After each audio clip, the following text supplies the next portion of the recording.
পবিত্র হেরাম শরীফে সবচেয়ে আনন্দঘন মুহূর্ত হলো ইফতারের মুহূর্ত। প্রতিদিন লক্ষ লক্ষ হাজিরা এখানে একসাথে ইফতার করে এবং এখানে আরবদের ঐতিহ্য যারা হাজি আছে তাদেরকে ইফতার করানো। আরব যারা বাচ্চারা আছে, শিশুরা আছে, তারা সবাইকে ডাকে, বলে যে ফুতুর ফুতুর আসো, আমাদের সাথে ইফতার করো ইফতার করো। কেউ এসে খেজুর দেয়, কেউ এসে বিভিন্ন ধরনের ইফতারের আইটেম দেয়। তো আজকে আমরা ইফতারের আইটেম পেয়েছি এখানে, যেটা লক্ষ লক্ষ এখানকার যারা হাজি আছে তাদেরকে দেওয়া হয়। এখানে অনেক ধরনের আইটেম দেওয়া হয়েছে, আমরা দেখতে পারি এখানে কী কী দেওয়া হয়েছে।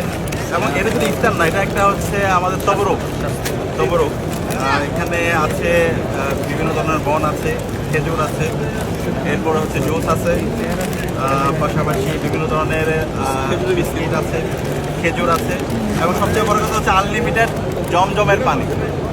তো আল্লাহ তাআলা আমাদের সবাইকে পবিত্র বাইতুল্লাহ শরীফ জিয়ারতের তৌফিক দান করুক। যারা যুবকরা আছে, আমি মনে করি বাংলাদেশের যুবকদের বেশি বেশি বাইতুল্লাহতে আসা দরকার।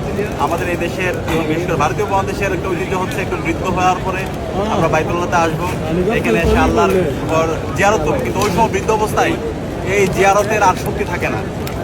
তো আমি অনুরোধ করবো যারা যুবকরা আছে তারা বাইতুল্লাহতে আসবে, রমজানের শেষ দশকে ইতিকাফে বসবে এবং আল্লাহর কাছে দোয়া চাইবে। আমাদের সাথে আছে আমাদের বড় ভাই কেন্দ্রের সভাপতি সাদ্দাম ভাই, আমরা ভাই থেকে একটু শুনতে পারি। আলহামদুলিল্লাহ, আমরা তো ইতিকাফে আছি বাইতুল্লাহ শরীফে। তো এটা আমাদের জীবনের জন্য অনেক বড় একটা প্রাপ্তি।